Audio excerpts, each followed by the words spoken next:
The world first met Manny Santiago, a 13-year-old boy from Davao, on a rainy Tuesday evening when he stepped onto the America's Got Talent stage barefoot, holding an old, cracked ukulele. The lights glowed above him like 1,000 tiny suns, and the audience, whispering and restless, had no idea that this quiet Filipino boy would soon make even Simon Cowell, a man known for his sharp tongue and steely demeanor, fight back tears. Manny had never imagined he'd stand on a stage that grand. His whole life, the stage had been the wet sidewalks of Roxas Boulevard, where he played songs to earn a few pesos to buy rice for his mother. His father had passed away when he was 8, a fisherman lost to a storm, and since then, life had been a constant balancing act between school, work, and his music. He learned to play the ukulele from his late father's friend, Mang Rodel, who told him, "Music isn't just sound, Anik. It's how we stay calm when life tries to drown us." Those words became Manny's anchor. When he got the chance to audition for America's Got Talent, it felt unreal. A tourist who saw him performing, "You Are My Sunshine," on the streets had recorded him, posted it online, and within days, the clip went viral. It caught the attention of AGT producers, who sent him an email inviting him to audition in Los Angeles. His mother, Maria Santiago, couldn't believe it. She sold her sewing machine, her only means of income, to buy the tickets. "Go, Anik, show them what peace sounds like," she said through tears as she hugged him goodbye at the airport. When Manny stepped onto the stage, the audience's murmurs grew. His brown skin, thin frame, and tattered jeans stood in stark contrast to the glitzy lights of Hollywood. He smiled shyly at the judges. Simon leaned forward, brow raised. "Hello there, young man. What's your name?" "My name is Emmanuel Santiago," he said softly, voice trembling but kind. "You can call me Manny." Simon nodded. "And where are you from?" "From the Philippines, sir." "How old are you?" 13. The audience let out a collective, "Ah." "And what will you be doing for us tonight?" "I'll be playing my ukulele and singing a song I wrote. It's called Stay Calm." Simon's expression softened slightly. "Stay Calm, interesting title. What's it about?" Manny gripped his ukulele tighter. "It's about learning to stay calm even when life gets hard. When my papa died, I thought my world ended. But my mama told me to breathe, sing, and trust that tomorrow will be better. So I wrote this song for everyone who feels like they're drowning." That was the moment the entire theater fell silent. He sat on a stool in the middle of the stage, took a deep breath, and began to strum. The first few notes were soft, almost hesitant. His fingers danced on the strings, producing a gentle melody that wrapped around the crowd like a warm blanket. Then he began to sing. Musical note: when the storm starts to break and the night feels too long. Don't forget your heart knows how to stay strong. Breathe it in, let it go, feel the calm in your bones. You're never really lost, you're just finding home. Musical note: his voice was pure, angelic, yet filled with the kind of wisdom that no child should have to learn so young. His accent added a raw sincerity that no vocal coach could ever teach. People started wiping their eyes before the first chorus even ended. As the bridge came, Manny closed his eyes and sang with everything he had. Musical note: the sea can roar, the sky can cry, but I'll keep singing, I'll never ask why. Because even the rain has a song to say, and calm will come, someday. Musical note: when he hit the final note, the theater stayed silent for 2 whole seconds before erupting into thunderous applause. He looked up, startled, as the audience stood to their feet. Even Simon Cowell was clapping, slowly at first, then with real emotion on his face. Sofia Vergara was the first to speak, her voice cracking. "Manny, that was, wow. You have such a calm, peaceful energy. It's like you're not just singing a song, you're teaching us something." Howie Mandel leaned forward. "You said this song is about staying calm in the storm. I think the world needs that message now more than ever." "That was beautiful, young man." Heidi Klum nodded. "Your voice is soft, but powerful. You don't need fireworks, you're the calm after the storm." Then came Simon. "Manny," he said, his tone uncharacteristically gentle, "you have something very few artists ever find, a soul that speaks through music. You reminded me why I fell in love with this show in the first place." He paused, visibly emotional. "You said your song is about staying calm.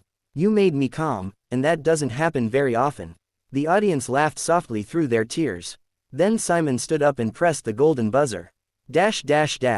Golden confetti rained from the ceiling as Manny's eyes widened in disbelief. He covered his mouth and cried as the crowd roared. The moment was pure magic, one of those rare times when television captured something truly human. Maria watched from backstage, tears streaming down her face. She whispered a prayer of thanks in Tagalog. Salamat, Diyos ko. Thank you, Lord. Manny ran to his mother when he got off stage. They hugged tightly, trembling. Mama, I did it. Papa would be proud. She nodded, smiling through tears. He already is, Anik. He's the calm in your song. The video of his golden buzzer performance spread across the internet like wildfire. Within 24 hours, it had over 50 million views on YouTube. People from every corner of the world commented about how his song helped them through anxiety, grief, or loss. Hashtag Stay Calm became a global trend. Therapists used his song in counseling sessions. Schools played it during mindfulness exercises. Even soldiers overseas said his music reminded them of home. When he returned for the semi-finals, the audience already loved him. But fame hadn't changed Manny. He still spoke softly, still prayed before each performance, and still sent half of his earnings to his mother back in Davao. This time, he performed a new song, one called, Home is Where Calm Lives. The stage was decorated like a tropical shore, waves projected on a giant screen behind him. His voice once again brought the room to stillness. Afterward, Simon said something that would be quoted around the world. Manny, you didn't just teach us how to stay calm, you reminded us that strength doesn't always shout. Sometimes, it whispers. When the final results came, Manny didn't win the competition, he came in second place. But that didn't matter. The world had already crowned him as the true champion of hearts. After the finale, he was invited to perform on Ellen, The Tonight Show, and even at the UN's World Mental Health Day event, where he sang Stay Calm in front of global leaders. In one interview, a journalist asked, Manny, what do you think made Simon Cowell emotional? He rarely cries. Manny smiled humbly. Maybe he remembered something he lost. Or maybe he just needed to remember that even strong people get tired. My song was just a reminder to breathe. That answer alone made headlines. Months later, when he returned to the Philippines, he was greeted at the airport by hundreds of fans waving banners that read, Stay Calm, Manny. And, Our Filipino Pride. He couldn't believe that the same people who once barely noticed him on the streets now treated him like a hero. He immediately visited his old street corner in Davao, the one where he used to play for coins. Instead of performing for money, he gave away free ukuleles to local children. Music saved me, he told them. Now I want it to save you too. He and his mother started a foundation called Calm Hearts, dedicated to providing music therapy and emotional wellness programs for children affected by poverty and trauma. They worked with teachers, psychologists, and musicians to bring calmness through art and song.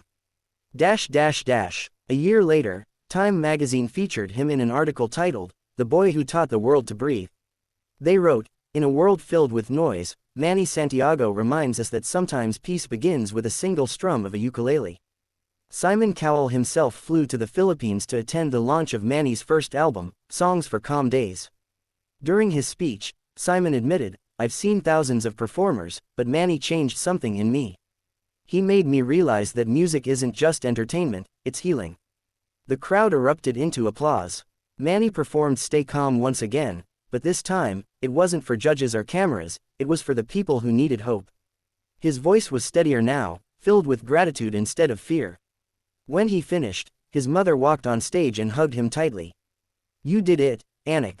You taught the world what I've always known, that calm doesn't mean weak. It means brave, he smiled. And you taught me that, Mama.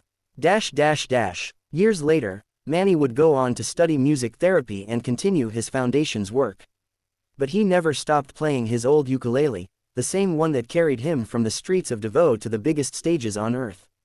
Whenever people asked him why he never replaced it, he'd simply say, because this ukulele reminds me to stay calm.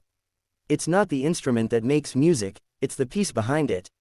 And in every corner of the world, people who had once felt lost, anxious, or broken found solace in the song of a poor Filipino boy who taught humanity that no matter how fierce the storm gets, calm is always within reach.